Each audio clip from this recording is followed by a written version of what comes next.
আদার খোসা কখনোই আর ফেলে দিবেন না। এটা দিয়ে বানিয়ে নিন ড্রাই জিঞ্জার। এটা আপনার হজম শক্তি বৃদ্ধি করবে। যাদের বমি বমি ভাব, খাওয়ার অরুচি, অথবা যারা জার্নি করে তাদের গাড়িতে বমি লাগে, বা অথবা যারা গর্ভবতী আছে তাদের মুখে স্বাদ থাকে না, তারা অবশ্যই এটা বানিয়ে নিতে পারেন। তাহলে কিন্তু আপনার হজম শক্তি বৃদ্ধি পাবে এবং বমি বমি ভাবটাও দূর হয়ে যাবে। আমি প্রথমে আদাগুলোকে ছিলে নিয়েছি এবং কিছু ছিলকার সাথে কিছুটা আদা রেখে দিবেন, অথবা কিছু আদাও আপনি কুচি করে কেটে দিতে পারবেন, তাহলে এর স্বাদটা আরও বেড়ে যাবে। তো এটাকে আমি ভালো করে ধুয়ে পরিষ্কার করে নেব, যেহেতু এটা মাটিতে হয়।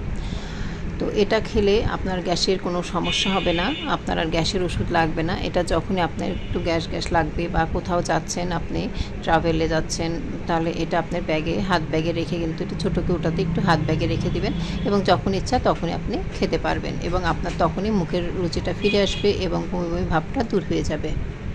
এই ড্রাই জিঞ্জারটা আমার বাবা তৈরি করতেন, উনি অবশ্য এখন আর এই দুনিয়াতে নেই।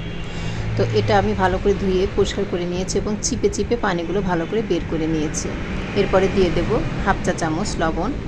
এখানে 250 গ্রাম আদার ছিলকা আছে, আপনি চাইলে কিছু আদা কুচি করে দিতে পারেন। এখন আমি দিয়ে দেব সাইট্রিক অ্যাসিড অথবা লেবুর রস। আপনার ঘরে যদি লেবু থাকে তো লেবু দেবেন, কিন্তু যদি লেবু না থাকে তাহলে এই সাইট্রিক অ্যাসিডটা দিবেন। এটা হচ্ছে লেবুর বিকল্প, এটি যে কোনো বড় বাজারের দোকান থেকে পেয়ে যাবেন। এই লেবু এবং সাইট্রিক দিয়ে এটাকে কিছুক্ষণ মাখিয়ে রেখে দেবো, তাহলে এর ভেতরে টক ভাবটা চলে যাবে। সাইট্রিক অ্যাসিড একটি টক, তো এই টক ভাবটা ভালো করে এই আদার গায়ে চুষে নেবে। এরপরে দিয়ে দেবো হাফ চা চামচ বিট লবণ, হাফ চা চামচ গোলমরিচ, এবং দিয়ে দেব হাফ চা চামচ জিরার গুঁড়া। এটা স্বাদটি আপনি অবশ্যই চেখে দেখে নেবেন। কেউ কিছুটা লবণ বেশি খেতে পারে, কেউ কিছুটা টক খেতে পারে, কেউ কিছুটা ঝাল খেতে পারে, সেই জন্য আপনারা ভালো করে চেখে নিতে পারেন।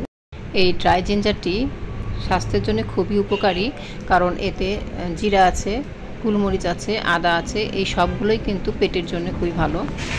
বিশেষ করে প্রেগনেন্সি অবস্থায় প্রথম 2-3 মাস মায়েরা কোনো কিছুই খেতে পারে না, শুধুমাত্র এই বমি ভাবের জন্য। তো যখনই বমি ভাব লাগবে, জাস্ট একটু 2-1টা দানা মুখে দিলেই রুচিটা ফিরে আসবে এবং বমি ভাবটা চলে যাবে। তো আমি এখন এই আদাগুলোকে একটি স্টিলের প্লেটে করে রোদে দিয়ে শুকিয়ে নেব। এটা যখন সুন্দরভাবে শুকিয়ে যাবে, তখন আমি পরিষ্কার একটি কৌটাতে তুলে নেব।